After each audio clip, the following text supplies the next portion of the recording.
Dame todo lo que tengas en la nevera de playa y te hago una comida con ellos. Mi amigo es el que tiene la comida. Pues vamos con tu amigo, ven aquí. ¿Este de aquí atrás es tu colega? Dame todo lo que tengas en la nevera y te hago una comida con ellos. Pero lío, ¿a quién me acabas de traer? Hecho. Vale.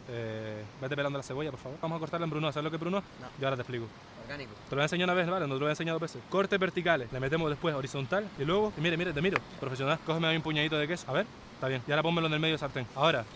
¿Me entiendes? Esperamos a que se quede crujiente y lo sacamos del fuego. Me va sacando los quesitos, muchas gracias. Y vamos a aprovechar la grasa del queso para hacer los chorizos. ¿Te queda claro? Sí. ¿Así es tamaño bueno o tú qué crees? Estándar, 50-50. Y ahora ya queda la mejor parte, ¿sabes cuál es? Cobarde. Siempre todo el mundo responde bien a esta pregunta. Cogemos el crujiente, un poquito de cebolla blanca. ¿A quién le gusta a ella? A mí me gusta sin hacer. ¿Te parece bien? Si no te parece bien, hubiese sido igual. Y por último, un poquito del chorizo que hicimos antes. Abre bien fuerte. Oh, qué rico, ¿eh?